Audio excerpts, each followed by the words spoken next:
जम्मू कश्मीर में नौजवानों का अभी तक का सबसे बड़ा मुद्दा ये था कि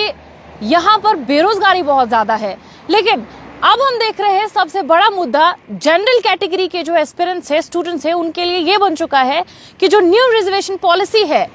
उसकी वजह से उन्हें दिक्कतों का सामना करना पड़ रहा है। ओपन मेरिट कैटेगरी के जितने भी एस्पिरेंट्स हैं, स्टूडेंट्स हैं, वो बार बार प्रोटेस्ट कर रहे हैं और उनका कहना है जो न्यू रिजर्वेशन पॉलिसी है ये अनकॉन्स्टिट्यूशनल है, डिस्क्रिमिनेटरी है और डिसप्रोपोर्शनैलिटी है इसमें। अब देखिए, न्यू रिजर्वेशन पॉलिसी जो है वो इसी साल के शुरुआत में एलजी लेड एडमिनिस्ट्रेशन ने यहाँ पर इंट्रोड्यूस की।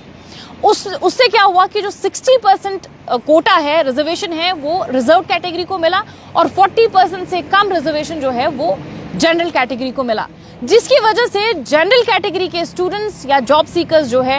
एस्पिरेंट्स है, वो ये कह रहे हैं कि उनके साथ नाइंसाफी हो रही है, क्योंकि 2011 का सेंसस है कि यहाँ पर जम्मू कश्मीर में पॉपुलेशन 69% यानी 69 से ज्यादा ही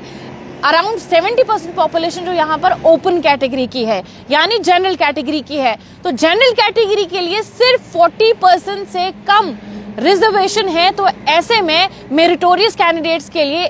उनके साथ इंसाफ कैसे होगा, जनरल कैटेगरी के साथ इंसाफ कैसे होगा।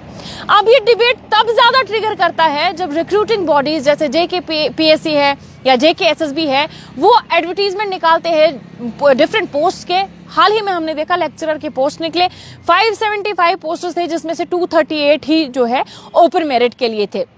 जिसकी वजह से फिर ये डिबेट ट्रिगर हुआ कि ऐसा क्यों हो रहा है ओपन मेरिट कैटेगरी के स्टूडेंट्स के साथ। अगर ऑलरेडी यहाँ पर जो जॉब्स के वसाइल है वो कम है, यहाँ पर ऑलरेडी बेरोजगारी है, तो ऐसे में ओपन मेरिट कैटेगरी के लोग कहाँ जाएंगे। अब जो ये न्यू रिजर्वेशन पॉलिसी है इसमें पहाड़ीज, गुजर बकरवाल्स और अदर बैकवर्ड क्लासेस थे, इकोनॉमिक वीकर सेक्शंस थे, उनको भी इसमें जो है इंट्रोड्यूस किया गया। ऐसे में तब एडमिनिस्ट्रेशन का ये दावा था, जो आज भी वो कर रहे हैं, कि ये डिसएडवांटेज्ड कम्युनिटीज है यानी जो पसमानदा तबके के लोग हैं, इन्हें अभी तक ये जो लाभ है वो नहीं मिले और इसीलिए इनको ये रिजर्वेशन दिया गया ताकि इनके साथ इंसाफ हो, इनके साथ भी बैलेंस और फेयरनेस हो।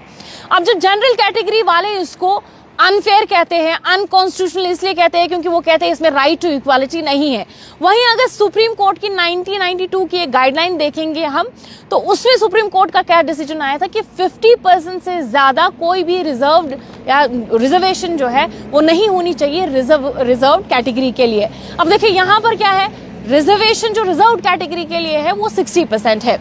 अब एक तरफ से नेशनल कॉन्फ्रेंस ने अपने मैनिफेस्टो में ये जिक्र किया था कि वो रिविजिट करेंगे इस जो न्यू रिजर्वेशन पॉलिसी है उसको। अब जो एस्पायरेंट्स है या जो स्टूडेंट्स है उनकी भी नजर इसी मुद्दे पे थी ताकि उनके साथ भी इंसाफ हो, जो जनरल कैटेगरी वाले हैं, और उन्होंने भी कहीं ना कहीं, जो भी नौजवान हैं, उन्होंने भी नेशनल कॉन्फ्रेंस को कहीं ना कहीं वोट भी, सपोर्ट भी इसलिए भी किया ताकि जो ये न्यू रिजर्वेशन पॉलिसी है इसको रीलुक या रिविजिट किया जाए। जनरल कैटेगरी के स्टूडेंट्स ये नहीं कह रहे हैं कि ये जो रिजर्वेशन है इसको रिवोक कर दिया जाए, स्क्रैप कर दिया जाए, बल्कि वो ये कहते हैं कि इसमें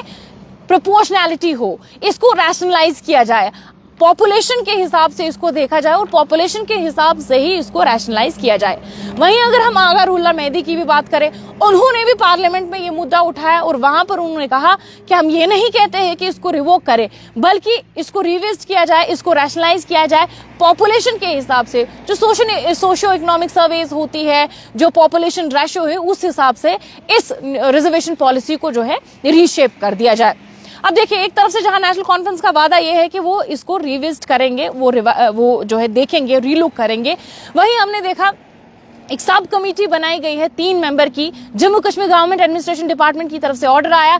3 कैबिनेट मिनिस्टर्स उसमें हैं, सकीना युत्तू है, जावेद राणा है, सतीश शर्मा है, जो अब एसेस करेंगे, जो ऑब्जर्व करेंगे कि ये जो न्यू रिजर्वेशन पॉलिसी है इसको लेके क्या कुछ ग्रीवियंस है जो एस्पिरेंट्स है उनकी, और ये भी जानेंगे कि जो बेनिफिशियरीज हैं उनका भी क्या कुछ कहना है। जो इसमें सारे स्टेक होल्डर्स होंगे उनको जो है सामने लिया जाएगा। सोशल वेलफेयर डिपार्टमेंट जो है इनकी मदद करेगा और उसके बाद ये रिपोर्ट जो है उन्हें सबमिट करनी है काउंसिल ऑफ मिनिस्टर्स को, जिसको हेड करते हैं चीफ मिनिस्टर।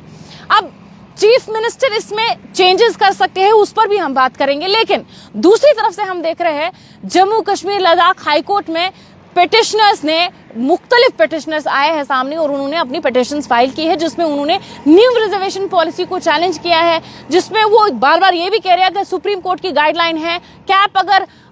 जो है वो 50% की है कि 50% से ज्यादा रिजर्व कैटेगरी को रिजर्वेशन नहीं दिया जा सकता है, तो यहाँ पर 60% कैसे है, वो चीज भी उन्होंने मेंशन की है। इसमें हमने देखा Jammu and Kashmir Ladakh high court जो है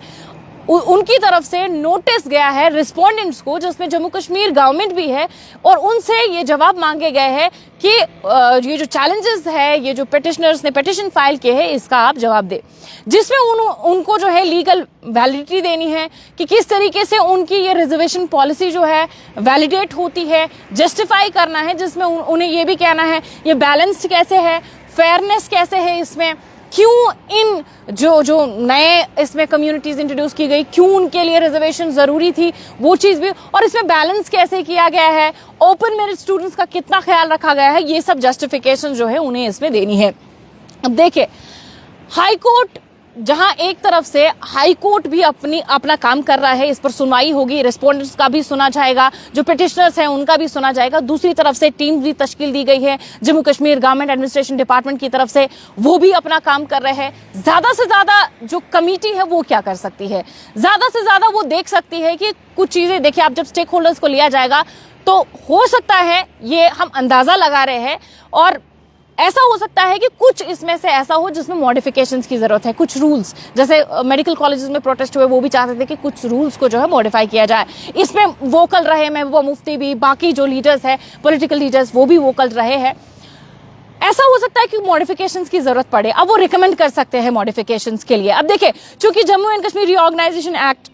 का अगर देखें और यहाँ पर यूनियन टेरिटरी है, उस हिसाब से अगर देखिए चीफ मिनिस्टर इसमें बदलाव नहीं कर सकते, इसमें रूल्स ऑफ बिजनेस आते हैं, जैसे आगरउल्ला मेहदी ने हाल फिलहाल में कहा रूल्स ऑफ बिजनेस में थोड़ा कंफ्यूजन है, उनकी बात सही है, क्योंकि यहाँ पर जम्मू कश्मीर रीऑर्गेनाइजेशन एक्ट के तहत और जो यूनियन टेरिटरी है उस हिसाब से जो चीफ मिनिस्टर है वो इसमें बदलाव तो नहीं कर सकते हैं, वो एडवोकेट कर सकते हैं चेंजेस के लिए, मॉडिफिकेशंस के लिए वो एडवोकेट कर सकते हैं। इसमें भी लेफ्टिनेंट गवर्नर का अप्रूवल जरूरी है, इसमें भी सेंट्रल गवर्नमेंट ने करना है जो भी करना है। अब देखिए,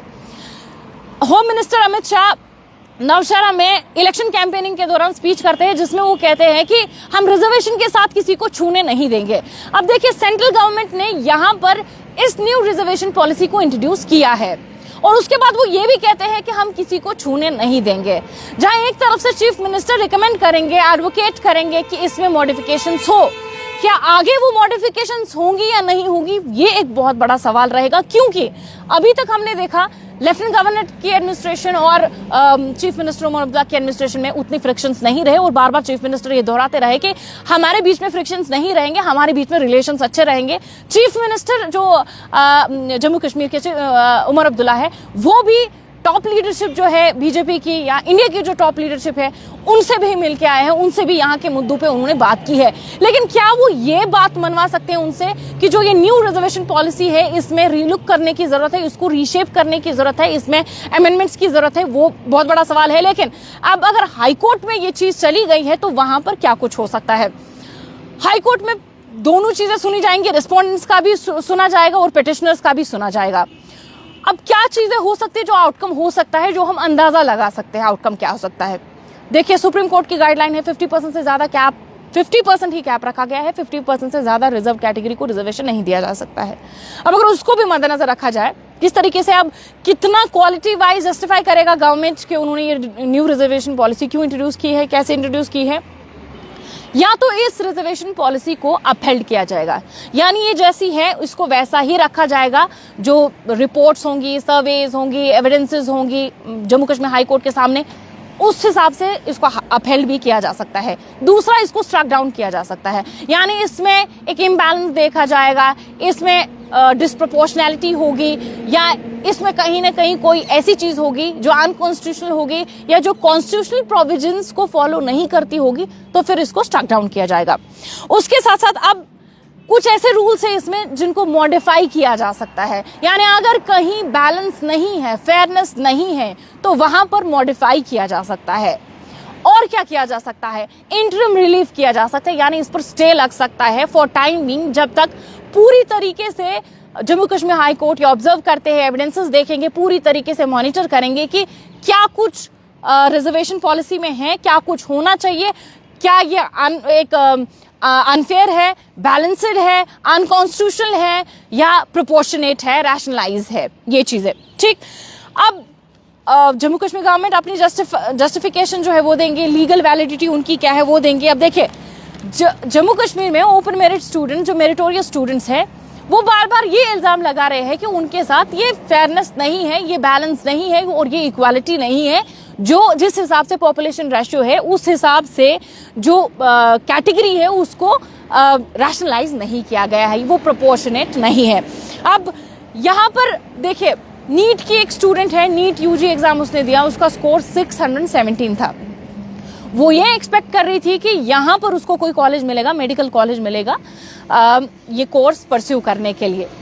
अब वो ये देख रही है, ये बाज़ाब्ता तौर पर न्यूज़ रिपोर्ट्स भी है, आप न्यूज़ भी देखेंगे, और बाज़ाब्ता जनरल कैटेगरी के बच्चे यही कहते हैं। अब जो हाफ स्कोर वाला है, रिजर्व्ड कैटेगरी वाला, जिसको 317, 200 भी आए हैं, उनको यहाँ के टॉप कॉलेजेस मिलते हैं। लेकिन जो मेरिटोरियस, जिसका अच्छा स्कोर है, वो जनरल कैटेगरी से, उसको जम्मू कश्मीर यूटी से बाहर कोई कॉलेज मिलता है। ऐसे में उनका ये कहना है कि ये नाइंसाफी नहीं है तो और क्या है। ऐसे में अब दोनों चीजों पर हमारी नजर रहेगी। कमेटी क्या कहेगी, जो सब कमेटी तश्कील दी गई है वो किस कंक्लूजन पे आते हैं। हालांकि उसमें बड़ा जो डिसएडवांटेज है कि उसका कोई डेडलाइन नहीं है। उसका डेडलाइन जो है वो 2 महीने बाद, 3 महीने बाद, 4 महीने बाद भी हो सकता है, उसमें साल भी लग सकता है, क्योंकि इसमें सोशो इकोनॉमिक सर्वेज जो है वो इंपॉर्टेंट है, डेटा एनालिसिस इंपॉर्टेंट है, पॉपुलेशन रेशियोज इसमें इंपॉर्टेंट है। तो ऐसे में उन्हें ये सर्वे करने में, ये डेटा एनालिसिस में टाइम लग सकता है, क्योंकि इसका कोई जो है डेट मेंशन नहीं है, डेडलाइन मेंशन नहीं है। लेकिन हाई कोर्ट की तरफ से नोटिस जो रेस्पोंडेंट्स को भेजा गया है, उन्हें यह कहा गया है कि 3 हफ्तों के अंदर अंदर वो अपना रिप्लाई जो है वो फाइल करे, वो सबमिट करे। ऐसे में अब हमारी नजर भी एक तरफ से सब कमेटी पे रहेगी, दूसरी तरफ से high court of Jammu and Kashmir Ladakh पे रहेगी। दोनों का क्या कुछ कंक्लूजन आता है, क्या कुछ आउटकम आता है, और किस तरीके से जो जनरल कैटेगरी के स्टूडेंट्स हैं उनके साथ इंसाफ करने की कोशिश की जाएगी, उस पर भी हमारी नजर रहेगी। लेकिन दूसरी तरफ से ये चीज भी इंपॉर्टेंट है कि